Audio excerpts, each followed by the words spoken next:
Hello friends, स्वागत है आप सभी का मेरे यूट्यूब चैनल डीएस पाठशाला में। जैसा कि आप सभी को पता है कि हम फर्स्ट ग्रेड के फर्स्ट पेपर में आने वाले पॉलिटिकल साइंस और ज्योग्राफी, हिस्ट्री और विज्ञान के क्वेश्चनों को देखते हैं। तो पहले मैं आपको बता देती हूँ कि स्कूल लेक्चर जो संस्कृत एजुकेशन डिपार्टमेंट के द्वारा जो पेपर 2020 में लिया गया था, 2018 की भर्ती परीक्षा थी, उसका सॉल्यूशन देखते हैं। तो अब तक मैंने 2018 के आपको 3 पेपर तो दे दिए हैं solution with solution, group A, group B और ग्रुप सी का, और ये चौथा है। तो इसका दिखाने का मकसद मेरा इतना है कि आप किसी भी क्वेश्चन के उत्तर को लेकर डाउट में ना रहें, क्योंकि मैंने आंसर की को पहले अच्छे से देखा है।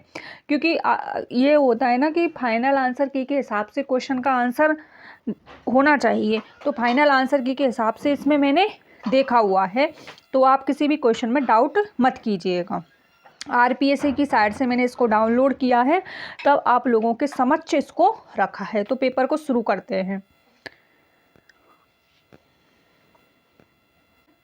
आप देख सकते हैं कि संस्कृत शिक्षा विभाग का पेपर है 2018 का। तो इसमें क्वेश्चन था वो 30 नंबर क्वेश्चन, पीछे की साइड इसमें क्वेश्चन आए थे हिस्ट्री वगैरह के। तो देखते हैं हम 30 नंबर क्वेश्चन। तो साइंस के क्वेश्चन है इसमें पहले कि किसी वस्तु का संवेग परिभाषित किया जा सकता है। तो किससे किया जा सकता है? संवेग बराबर द्रव्यमान गुणा वेग। सिरका 1 बिलियन है। सिरका 1 बिलियन क्या है? तो सिरका 1 बिलियन है, वो है 5% से 8% एसिटिक अम्ल जल में पाया जाता है। निम्नलिखित में से किस कार्बन यौगिक का क्वथनांक उच्चतम होता है? किसका होता है? एसिटिक अम्ल का ही क्वथनांक उच्चतम होता है। नीचे दिए गए कूटों की सहायता से भूवैज्ञानिक अवधि युगों की सही अनुक्रम का चयन कीजिए। तो कौन सा होगा इसका राइट आंसर? तो इसका जो राइट आंसर था वो था ए और बी, ये दोनों ही अनुक्रम सही है, तीसरा नहीं है। नेक्स्ट क्वेश्चन, अंतर्राष्ट्रीय जैव विविधता दिवस 2019 की थीम क्या थी? वैसे करंट का क्वेश्चन है, फिर भी मैं आपको बता देती हूँ कि इसकी जो थीम थी वो थी our biodiversity, our food, our health. Next question, तो इसमें जो पॉलिटिकल साइंस के क्वेश्चन पूछे गए थे वो थोड़े अच्छे थे, अच्छे लेवल के थे। निम्नलिखित कथनों पर विचार कीजिए। संघ के मंत्रिमंडल शब्दावली का उल्लेख संविधान में केवल एक बार हुआ है। बिल्कुल सही है। आपको पता होगा आर्टिकल 352 के अंतर्गत, कौन सा आर्टिकल था? 352 के अंतर्गत संघ के मंत्रिमंडल शब्दावली का उल्लेख किया गया है। मंत्रिमंडल शब्द ही एक ही बार आया है पूरे संविधान में, 352 आर्टिकल के अंतर्गत। संविधान में इस शब्दावली को 42वें संविधान संशोधन द्वारा स्थापित किया गया। ये बिल्कुल गलत है, क्योंकि संविधान में इस शब्दावली को 44वें संविधान संशोधन द्वारा जोड़ा गया था 1978 के द्वारा। तो राइट आंसर क्या होगा? इसमें सही पूछा था, तो इसमें राइट आंसर होगा केवल एक सही है। भारत के किस राष्ट्रपति के निर्वाचन में द्वितीय वरीयता के मतों की गणना हुई थी? तो आपको पता होगा 1969 में राष्ट्रपति बीवी गिरी के निर्वाचन में, जिसमें आपको पता होगा इसके जो विरोध में थे वो थे नीलम संजीव रेड्डी। नीलम संजीव रेड्डी को बीवी गिरी ने हराया था। नेक्स्ट क्वेश्चन, राज्यसभा के संबंध में निम्नलिखित कथनों पर विचार कीजिए। कौन सा सही है? तो इसमें जो पॉलिटिकल साइंस के क्वेश्चन थे वो लेवल के थे, बाकी में तो वन लाइनर आ रहे थे। बाकी जो सॉल्यूशन हमने देखे थे 2018 के पेपरों के, ग्रुप ए, ग्रुप बी और ग्रुप सी के। तो इसमें क्या पूछा है? एम अनंत शयनम अंग्यागर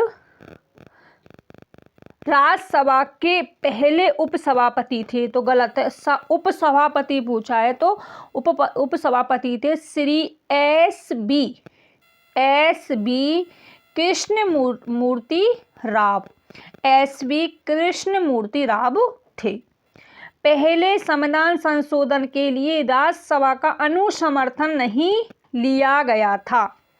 पहले जो संविधान संशोधन हुए थे, राज्यसभा का अनुसमर्थन, समर्थन नहीं, इसमें लिखा है अनुसमर्थन नहीं लिया गया था, तो ये बिल्कुल सही है। तो केवल 2 बिल्कुल सही है। ओजोन के मंडल के संबंध में कौन सा कथन गलत है? तो गलत था इसमें, समताप मंडल में ओजोन हरित गृह प्रभाव के लिए उत्तरदायी होता है, ये गलत था, बाकी के तीनों सही थे। उच्चतम न्यायालय, ये क्वेश्चन 2018 में ग्रुप ए में भी पूछा गया था। उच्चतम न्यायालय के न्यायाधीशों की नियुक्ति की सिफारिश करने से पूर्व आपको पता होगा नियुक्ति का प्रावधान है आर्टिकल 124 में। भारत के मुख्य न्यायमूर्ति को कितने ज्येष्ठतम न्यायाधीशों से सलाह मशवरा करना होता है? तो वो होते हैं 4। कितने होते हैं? 4। कितने होते हैं? 4।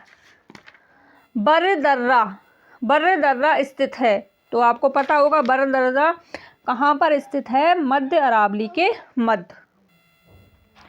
कोपेन के वर्गीकरण के अनुसार निम्न में से किस जिले में CWG प्रकार की जलवायु पाई जाती है? CWG ये पाई जाती है पूर्वी राजस्थान। पूर्वी राजस्थान से संबंधित इसमें एक ही जिला है, इतना भी पता है आपको कि CWG पूर्वी राजस्थान में पाई जाती है, फिर भी आप इसको कर सकते हो। तो कोपेन के अनुसार राजस्थान में आपको पता ही है कौन कौन सी हैं, ये है AW, ये है CWG और VSHW यहाँ है, BWHW यहाँ है। चारों को याद रखना। CWG में भरतपुर आएगा, पूर्वी राजस्थान से संबंधित एक ही जिला है, काटते हैं इसे, नॉर्मल क्वेश्चन है, दिमाग से हो जाता। सूची 1 को सूची 2 से मिलाइए। अब इसमें जो आता है वो करिए। देखो अजीबो गरीब नाम है इसमें, लेकिन एक ऐसा है जो आपको आता है, वो है चूना पत्थर, सोनू जैसलमेर में पाया जाता है। तो बी में 2 देख लो आप, बी में 2 एक ही विकल्प में है, उसी से आप इसको कर सकते हो, तो वो है दूसरा विकल्प।